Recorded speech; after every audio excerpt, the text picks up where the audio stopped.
Hello everyone, আসসালামু আলাইকুম। সবাই কেমন আছেন? আশা করছি সবাই অনেক অনেক বেশি ভালো আছেন। আপনাদের সবাইকে ওয়েলকাম করছি আরও একটি মিনি ব্লগে। তো এই দিন একটা কাজ ছিল, তাই সকাল সকাল রেডি হয়ে বের হতে হয়েছে। আর যারা রেলগেট থাকে তারা সবাই জানে যে এখানকার জ্যাম সারা জীবনই থাকে।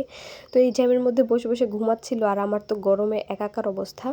এই হচ্ছে ভাওয়াল রাজবাড়ি, যেটা কিন্তু খুবই সুন্দর, কিন্তু এটা এখন বর্তমানে প্রশাসন কার্যালয় করা হয়েছে। কাজ শেষ করে আমরা একটু এখানে ঘোরাঘুরি করলাম, জায়গাটা খুবই সুন্দর লাগলো।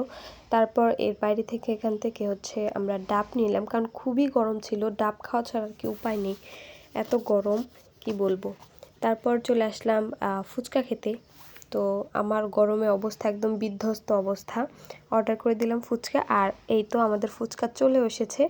দেখতে খুবই লোভনীয় লাগছে, আর আমার খুবই ক্ষুধা পেয়ে গেছে, তো এখন আমাকে খেতেই হবে। এখানকার ফুচকা আমার বরাবরই পছন্দ। আমি বলে দেই যে খুবই ঝাল দিয়ে বানিয়ে দিতে এবং এক্সট্রা করে আরও ঝাল অ্যাড করতে।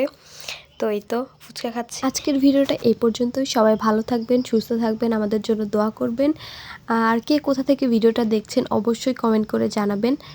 And thank you so much আমার পাশে থাকার জন্য। আর হ্যাঁ, আমার চ্যানেলটাকে সাবস্ক্রাইব করতে একদমই ভুলবেন না। ওকে, যারা এখনও সাবস্ক্রাইব করেনি সাবস্ক্রাইব করে দিন। Take care, bye by.